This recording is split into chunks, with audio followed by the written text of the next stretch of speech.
Hey everyone, it's the Ioniq guy. Let's take a look at the 15,000 mile maintenance schedule for the Ioniq 5. I'm at about 14,000 miles right now, so it's coming up quick. I figured I would just do it now. So we're gonna go through the manual, look at what that schedule says to do at 15,000 miles, and I'll show you guys how to take care of it. So if you're interested, stay tuned. So I'm gonna try something a little bit different for today's video. This is gonna be mostly a first person view for what we're doing today.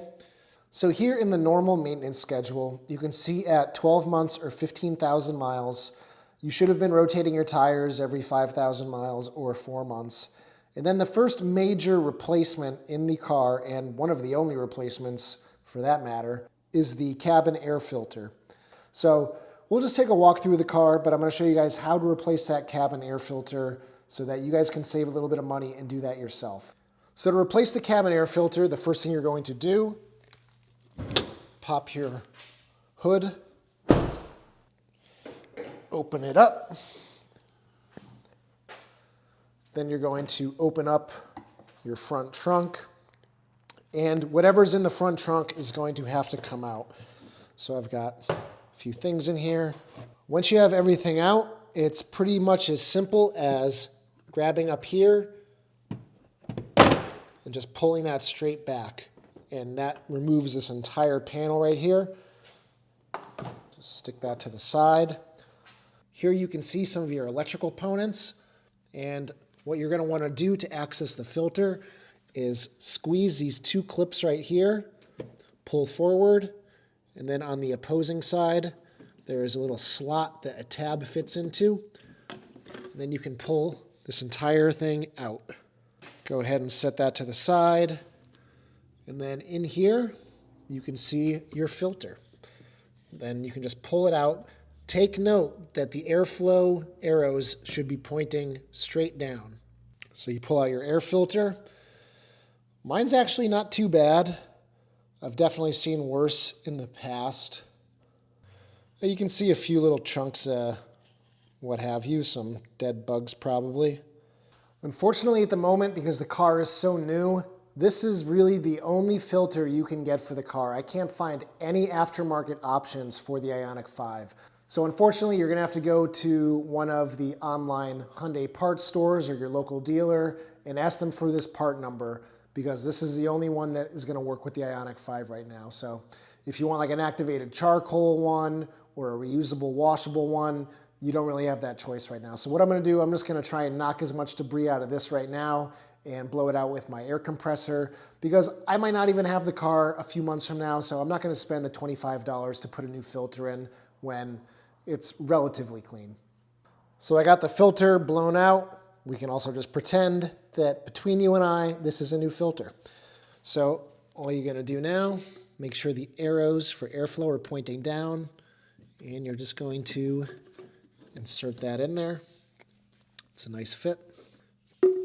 Take your cover with the clips on the left side and the tab on the right.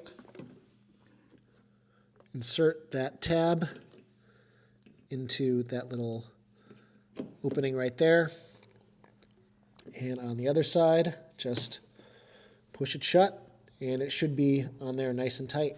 And that is it. That is how easy it is to replace your cabin air filter. So we'll go ahead, take the cover, put that back on, just give it some presses. That's it.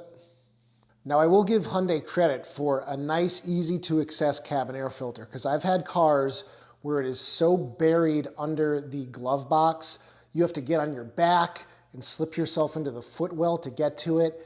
It's not easy. It's backbreaking in every sense of the word.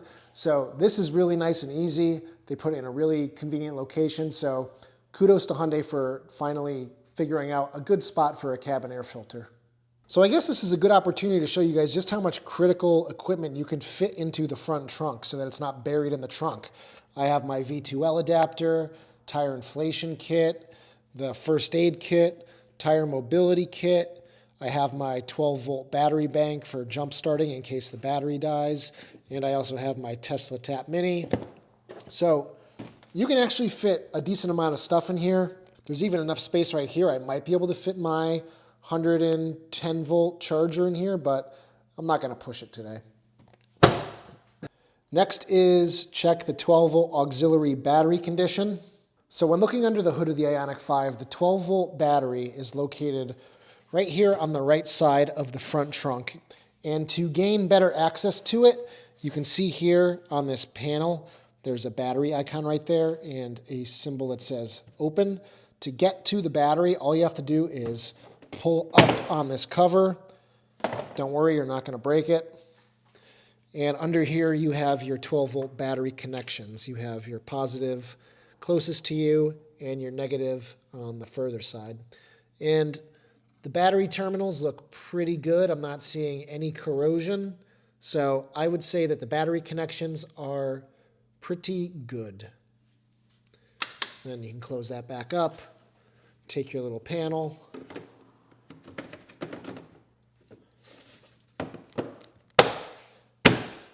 Just give that a hit, and that's that. So in terms of inspecting the cooling system, I'm just going to check the fluid levels and call that good enough. I don't seem to have any issues with battery cooling, so I don't think anything's going on. So let's just take a look at those reservoirs and make sure we have plenty of fluid. So under the hood of the Ioniq 5, over on the left side of the front trunk, you have this blue coolant, you have this pink reddish coolant, and then this is not coolant. This is washer fluid only. Please do not put washer fluid in this reservoir. That is not going to be good. You're not going to have a good day. Make sure washer fluid only goes in here. And I'm actually low right now. I need to stop at the store and pick up a gallon. So for the blue coolant, you can see my level is well above the minimum level, so that looks good. And then looking at the pinkish fluid, you can see I'm above the min, below the max, so those are right where they need to be. So coolant system's not leaking, and it's operating perfectly fine, so I'm going to give that a check mark. So a word on tire rotations. Every 5,000 miles is pretty much standard for any car. You can bring your car to Hyundai dealerships and get it done there free of charge for the first few thousand miles, I believe. So you can bring your car to Hyundai and get the tires rotated there. And I would suggest doing that. And the reason I suggest bringing it to Hyundai or any other shop is because the jack points on this car are abysmal. The pinch weld spots on the frame are hard to get to because there's plastic cladding around them, and you can't remove this plastic cladding easily. So you can't really jack up from the pinch points very easily. And when you do, believe me, I tried rotating my tires once and I messed up the rear pinch weld on the passenger side pretty badly trying to jack up there. Now, I was under the impression with all my previous cars that the pinch weld is a very strong point to jack a car up from. Maybe that's not true for EVs because they are heavier than a comparable sized internal combustion car, but I really flattened out that pinch weld. So I do not recommend jacking up your car unless you know how to do it. I've tried with wood blocks. I've tried with those pinch weld rubber like bushings that go over the pinch weld, and I haven't found any really good solution at this point. So I'm going to suggest that you don't do it yourself. Bring it to the shop if you want to get it done. It's rather unfortunate.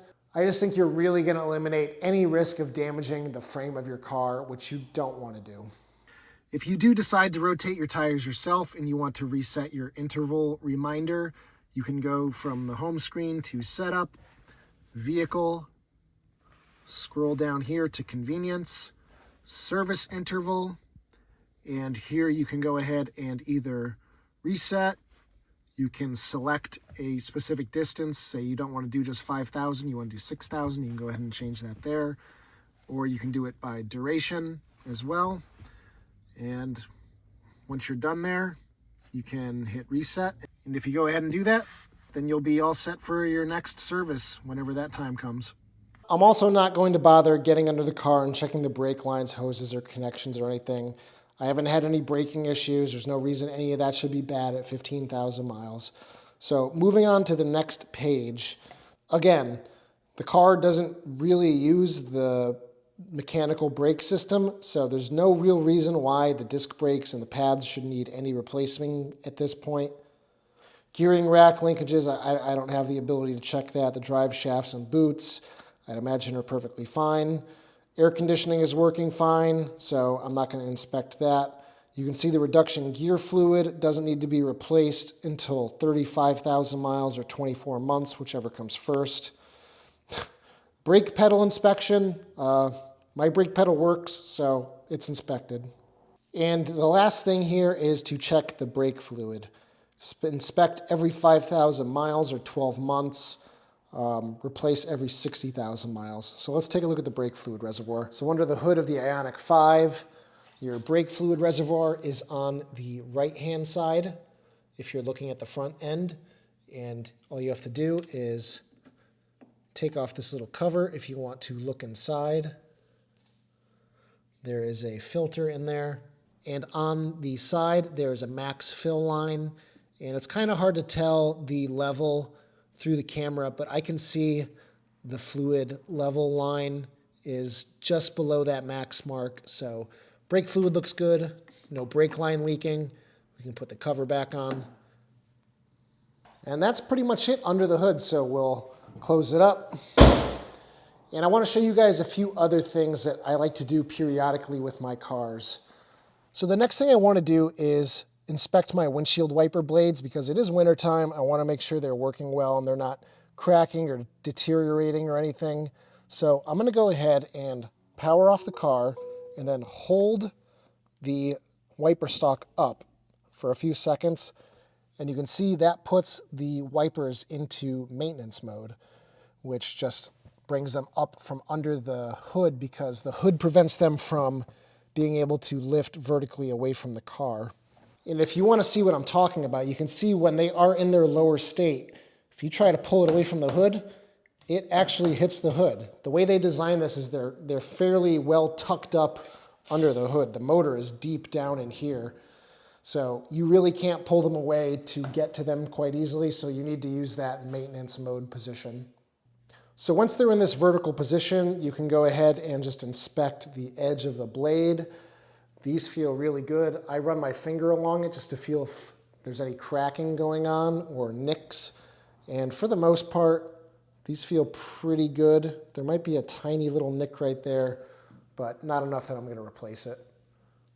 So if for whatever reason your wiper blades do need to be replaced, these are standard J-hook type wiper blades. So all you have to do to take it off is flip a little cover.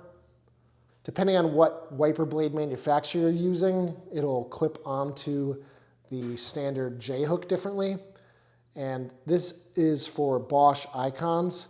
So all you got to do is slip that over, push that up, that clicks into place, and then this protective cover closes, and now it's locked on, it's not coming off. So I highly recommend the Bosch icons. If you guys have been watching my videos, you already know that.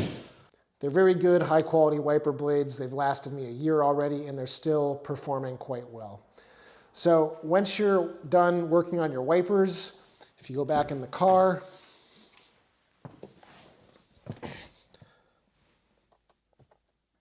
turn the car back on, give them a flip, and you can see they lowered back down into their closed position.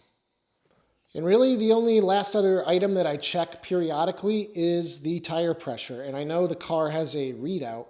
I like to use one of these little AccuTire pressure gauges, and you just put it on. You can see I'm at 36 PSI, which is exactly where I should be, so my tires don't need to be pumped or anything. So I'll just put the valve stem cover back on. And that's about it.